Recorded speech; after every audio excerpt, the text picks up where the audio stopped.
കഴിഞ്ഞ ദിവസം എൻ്റെ ഒരു പേഴ്സണൽ എക്സ്പീരിയൻസിൽ ഞാൻ ഭയങ്കര കിടിലൻ തോട്ടായിരുന്നു സാറിൻ്റെ. എൻ്റെ ഒരു കസ്റ്റമറാണ്. അപ്പോൾ അദ്ദേഹം CA ഫീൽഡിലുള്ളതാണ്. അപ്പോൾ അദ്ദേഹത്തിൻ്റെ വീട്ടിൽ സോളാർ വെക്കാൻ പുള്ളി 10 കൊല്ലത്തെ ലോൺ എടുത്ത്.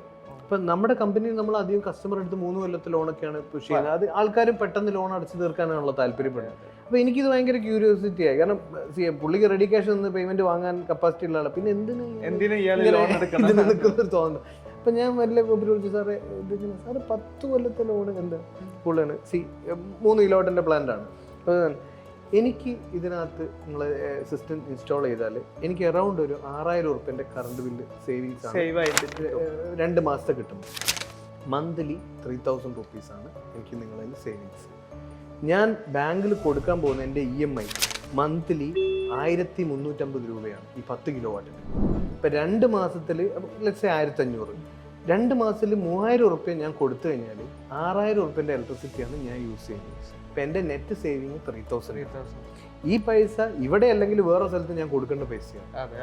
പുള്ളിൻ്റെ ആ തോട്ട് പ്രോസസ്. ഇത് കഴിഞ്ഞിട്ടുള്ള സാധനമാണ് എന്നെ ഞെട്ടിച്ചാൽ. ഇത് പുള്ളി തന്നെ നീ ഒരു 3 കൊല്ലം 4 കൊല്ലം കഴിഞ്ഞിട്ട് ഈ 1500 ഉറുപ്പ്യൻ്റെ വില നീ ആലോചിച്ചിട്ടുണ്ടോ?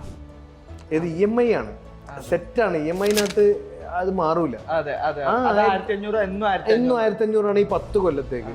ഈ 1500 ഉറുപ്പ്യ ഞാൻ കൊടുത്താൽ മതി. അന്ന് എൻ്റെ കറണ്ട് ബില്ല് എത്രയ്ക്ക്, അന്ന് എൻ്റെ സേവിങ്സ്. ഈ 1500 ഉറുപ്പ്യ എനിക്ക് മുട്ടായി വാങ്ങാൻ തയ്ക്കും 10 കൊല്ലം കഴിഞ്ഞ്. അതൊരു ആ തോട്ട് നമുക്ക് വരില്ല.